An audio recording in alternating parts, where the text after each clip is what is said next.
Республика чемпионат хәрәкәтендә 2014 елдан башлап катнаша. Анда ярышырга белгечләрне әзерләү өчен 20 ресурс үзәк эшләп килә. Быел тагы 5-се сафка басар дип көтелә. 2019 елда Казан дөньяның яшь һөнәрмәннәрен тиешле дәрәҗәдә кабул итә. Татарстанлылар Россия җыелма командасы составына керә алырмы? Республика башлыгын шулар борчый. Мы видим, насколько востребованы вот эти чемпионаты. Мы уже видим, как вот даже наш республиканский чемпионат привлекает внимание, значит, огромного количества молодежи и руководителей наших предприятий. Это вот, эту динамику, эту тенденцию надо поддерживать. Значит, вот здесь было сказано, что нужно агрессивные чемпионаты проводить, корпоративные чемпионаты внутри компаний. Все эти вопросы, они, если они не будут соревноваться, значит, у них не будет компетенции, значит, выступать на национальных, российских и мировых этих соревнованиях.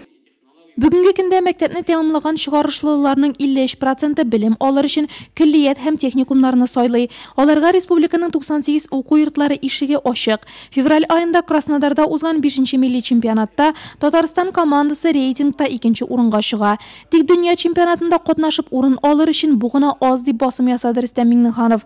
Ресурс үзәкләренең матди техник базасын ныгыту, мастерлар квалификациясын күтәрү, республика предприятиеләре өчен кирәк кадрлар әзерләү өстендә эшләргә кирәк. Ресурс үзәккә әйләнәчәк Нурлат аграр техникумына да шундый бурыч йөкләнә. Не только агротехникум, все школы различного уровня мы максимально должны доводить до того момента, чтобы разница между хорошей и плохой школой сократилась в части предоставления качественных услуг в рамках образования. WorldSkills чемпионатларында катнашу белем алучылар өчен зур этәргеч. Тик шулай да ярышлар фаворитларны гына түгел, тулайым барлык укучыларны да заманча стандартлар буенча укытуга күчү бурычы тора дип билгеләнде видеоконференциядә.